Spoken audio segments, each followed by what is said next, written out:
광주 전남의 사전 투표율이 전국 최고 수준을 기록했습니다. 높은 투표열기만큼 광주 전남에서 각 당의 유세전도 뜨거웠습니다. 이번 대선의 보수의 표심이 어떻게 나타날지 주목되는 가운데 부산의 민심은 어떤지 알아봤습니다.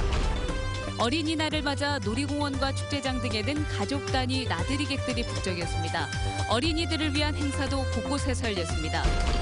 광주와 김포를 오가는 전기 노선이 새로 취항할 수도 있을 것으로 보입니다. 저비용 항공사인 제주항공이 임시 운항을 통해 시장성을 검토하기로 했습니다. 여러분 안녕하십니까? 이틀간의 사전투표가 마감된 가운데 광주 전남의 투표율은 전국 최고 수준을 기록했습니다.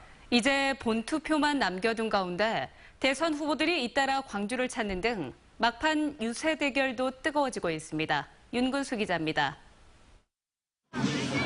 각 당의 선거 캠프 유세단이 어린이날에 맞춰서 놀이공원과 축제장으로 모였습니다. 춤추고 노래하고 포토존을 만들고 선거 유세도 어린이 눈높이에 맞췄습니다. 아이들이 꿈꿀 수 있는 행복한 나라를 만들겠다며 부모들의 표심도 자극했습니다. 투표권은 없지만 어린이들도 거는 기대는 있었습니다. 정직하고 또 우리 나라를 위해서 애쓰는 사람이 됐으면 좋겠고요. 정의당의 심상정 후보는 선거운동 기간의 두 번째로 광주 전남을 찾았습니다. 심 후보는 자신에게 투표하면 홍준표 후보를 잡고 문재인 후보의 개혁을 견인하고 안철수 후보의 새정치를 대체하는 일석삼조의 효과가 있다고 주장했습니다. 여러분들의 심상정을 찍어서 홍준표를 잡으면 그것이 진정한 수구세력, 적폐세력 퇴출 아닙니까 여러분? 후끈 달아오른 유세 대결만큼이나 광주 전남의 사전투표 열기도 뜨거웠습니다. 전남의 사전투표율은 34%, 광주는 33.7%로 유권자 3명 중 1명이 투표에 참여했고 전국에서 세종시에 이어서 투표율 2위와 3위를 기록하며 대선에 대한 남다른 관심을 반영했습니다. 이제 본투표만 남겨둔 가운데 토요일엔 안철수 후보, 일요일엔 문재인 후보가 잇따라 광주를 찾아서 막판 대결을 펼칠 예정입니다. MBC 뉴스 윤문수입니다. 광주 전남의 높은 사전투표율을 놓고 각 당의 후보 캠프가 서로 다른 해석을 내놓고 있습니다. 민주당은 젊은 층의 참여가 많았다는 의미라며 젊은 층에서 지지세가 강한 문재인 후보에게 유리하다고 해석했고 국민의당은 사전투표율이 높았던 지난 총선 때 국민의당이 호남에서 압승했다며 이번에도 안철수 후보가 유리하다고 해석했습니다. 자유한국당과 바른정당, 정의당은 소신투표한 유권자가 많았기 때문이라고 주장했습니다.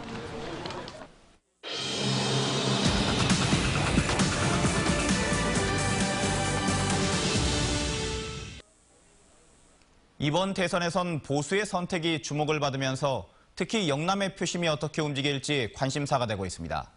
그래서 부산의 민심은 어떤지 한번 살펴보겠습니다. 부산 MBC 이만은 기자입니다. 지난 18대 대선에서 부산은 당시 박근혜 후보에게 60%에 가까운 표를 몰아준 반면 문재인 후보에 대한 지지율은 40%를 넘지 못했습니다.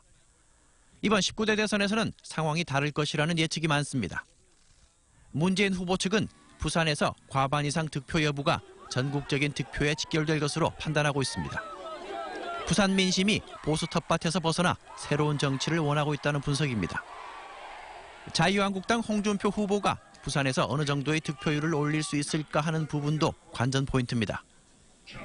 부산 보수 세력이 건재하고 결집하면 실제 득표율로 이어질 것이라는 예상입니다. 최대 변수는 안철수 후보의 득표율입니다. 50% 이상을 문재인 후보 쪽에서 확보를 하느냐 하는 것이 굉장히 관심거리 중에 하나가 되고 있습니다. 역전이 된 거죠. 보수가 오히려 40%를 넘게 되느냐 하는 것이 또 하나의 우리가 관전 포인트가 아닌가 그렇게 생각을 하는 거죠. 젊은 유권자들은 청년 일자리 공약과 경제 부문 공약에 관심을 나타냅니다. TV 토론을 통해 보여준 각 후보들의 역량을 어느 정도 파악했다면서 반드시 투표를 해서 능력 있는 대통령을 뽑을 것이라고 말합니다. 저희 이제 청년층한테 진짜 도움이 되는 그런 공약들을 다 살피고 저는 마음속에 후보를 정했습니다. 중장년층 유권자도 지지하는 후보를 적극적으로 밝히며 차기 정부에 대한 기대를 나타내고 있습니다. 그러니까 서민의 아픔을 좀 더 가까이 다가가가지고 어루만질 수 있는 그런 분이면 좋겠습니다. 그리고 너무나 적폐가 우리나라 너무나 그동안 심했던 것 같아요. 그걸 조금 청사해라. 유권자들 상당수는 이미 마음을 정한 것으로 보입니다. 부산 민심은 살기 좋은 대한민국을 만드는 대통령으로 쏠려 있습니다. MBC 뉴스 이만흥입니다. 오늘 하루는 온통 어린이 세상이었습니다. 곳곳에서 다양한 행사가 열리면서 가는 곳마다 아이들의 환호와 함성이 이어졌습니다. 김종수 기자입니다. 울창한 숲속에 거대한 캠핑촌이 들어섰습니다. 아이들은 도심 속 자연을 즐기며 도화지 속에 그림 솜씨를 뽐내봅니다. 아이스크림 먹어서 기분이 좋고 풍선도 불어서 기분 좋고 사랑한다 말하고 싶어요. 꽃가마를 탄 꼬마 신랑의 입가에도 신기한 듯 미소가 번집니다. 흔치 않은 전통 혼례를 위해 한복까지 걸쳐보며 아빠 엄마의 결혼식을 기분 좋게 상상해봅니다. 항상 엄마 아빠 말 잘 듣고 바르게 자랐으면 좋겠어. 사랑해. 사랑해. 흥겨운 거리 공연과 놀이시설이 아이들의 이목을 집중시킵니다. 상상력을 자극하는 색다른 체험활동은 아이들의 발을 떼지 못하게 합니다. 따뜻한 봄 내음 속에 펼쳐진 이번 축제는 아이들의 기억 속에 색다른 추억을 남겼습니다. 오늘 하루 지역별로 다양한 행사가 열리면서 어린이날 분위기를 한껏 띄운 가운데 5월의 실록을 맛보기 위한 가족들의 발걸음은 이번 주말에도 계속될 전망입니다. MBC 뉴스 김종수입니다.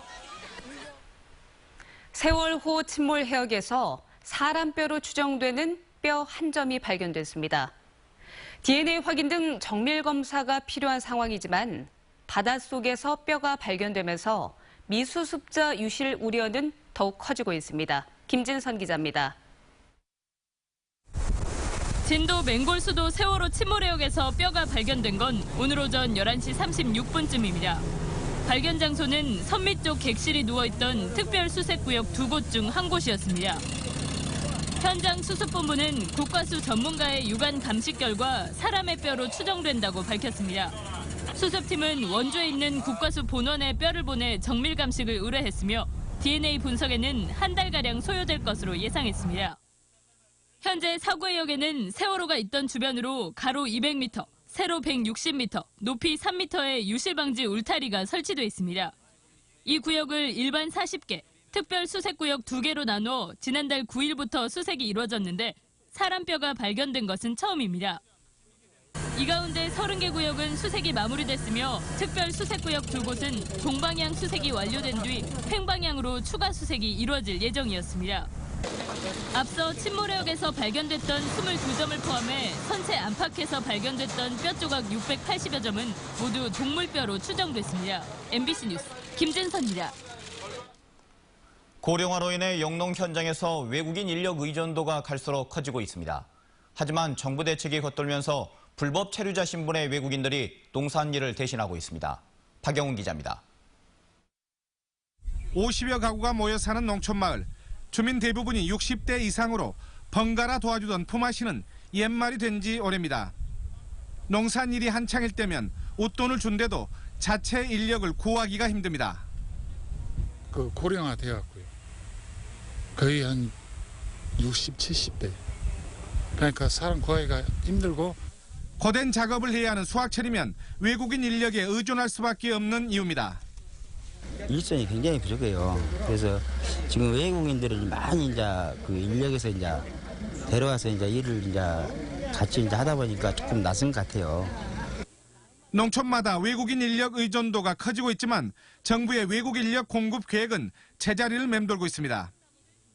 올해 본격 시작된 외국인 계절 근로자 사업도 전국 10곳에 불과하고 외국인 근로자 고용 허가제도 내국인 일자리 보호를 위해 총량제로 관리하면서 사실상 그림의 떡입니다.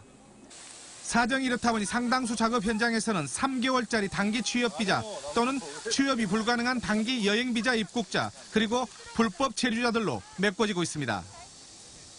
그 사람들이 그 기간까지만 일을 하고 빠지면은 아무 상관없는데 그 다음 해가 문제라고. 현재 일손 부족을 호소하고 있는 전국의 농가는 전체 80%가 넘습니다. 농민들은 최소한 영농철에 맞춰 연중 8개월 이상 일할 수 있는 고정 외국인 인력 확보 방안 등 현실성 있는 대책을 요구하고 있습니다. MBC 뉴스 박영훈입니다. 저비용 항공사인 제주항공이 광주 김포 노선의 시장성을 검토하기 위해 임시 운항을 하기로 했습니다. 제주항공은 오는 17일부터 닷새 동안 광주 김포 노선을 왕복 2회 운항한 뒤 정기선 취항 여부를 결정하기로 했습니다. 제주항공은 현재 운항 중인 광주 제주 노선과 광주 김포 노선을 연계했을 경우 효율성과 시장성이 있는지 면밀히 검토할 계획이라고 밝혔습니다. 현재 광주 김포 노선은 아시아나항공만 하루 2회 왕복 운항하고 있습니다.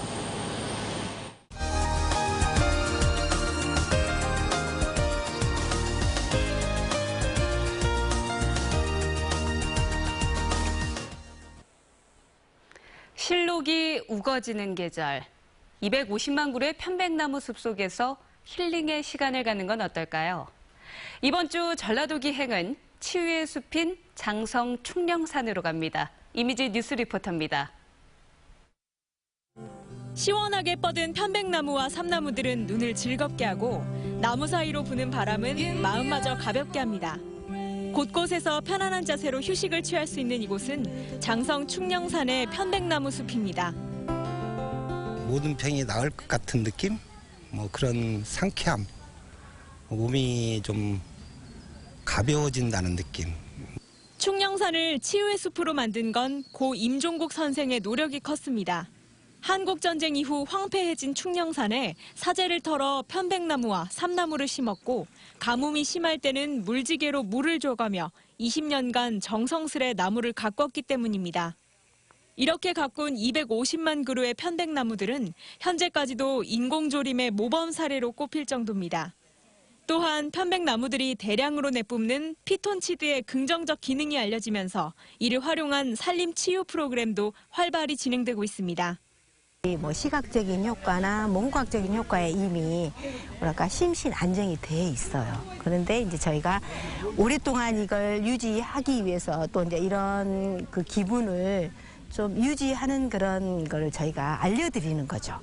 편백숲에서 조금 더 걷다 보면 만나는 금곡 영화마을은 한적한 시골 농촌 마을의 모습을 간직해 각종 영화 촬영지로 활용된 곳입니다. 임권택 감독의 영화 태백산맥을 촬영했던 집을 시작으로 천천히 마을을 둘러보면 치유의 숲에서 시작된 휴식이 마무리됩니다. 실록이 우거지는 계절, 마음 편히 조용히 쉴 곳을 찾으신다면 치유의 숲이 있는 장성으로 나들이 하시는 것도 좋겠습니다. MBC 뉴스 이미지입니다.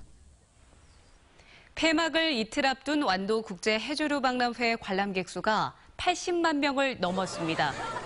해조류 박람회는 80만 번째 입장객은 광주에서 온 61살 이미숙 씨 가족으로 특산품 등 기념품을 부상으로 받았습니다. 오는 7일 폐막하는 완도 국제 해조류 박람회에는 봄비가 내리는 가운데서도 어린이날 연휴를 맞아 많은 인파가 몰렸습니다. 어린이날 휴일인 오늘도 목포신항에서는 세월호 미수습자 수색을 위한 조사 활동이 진행됐습니다. 세월호 현장수습본부 현장팀은 세월호 5층 전시실의 천장 절단 작업을 마무리한 가운데 일반인이 이용한 3층 일부와 4층 선수 남학생 객실 등에 대한 수색 작업을 계속하고 있습니다.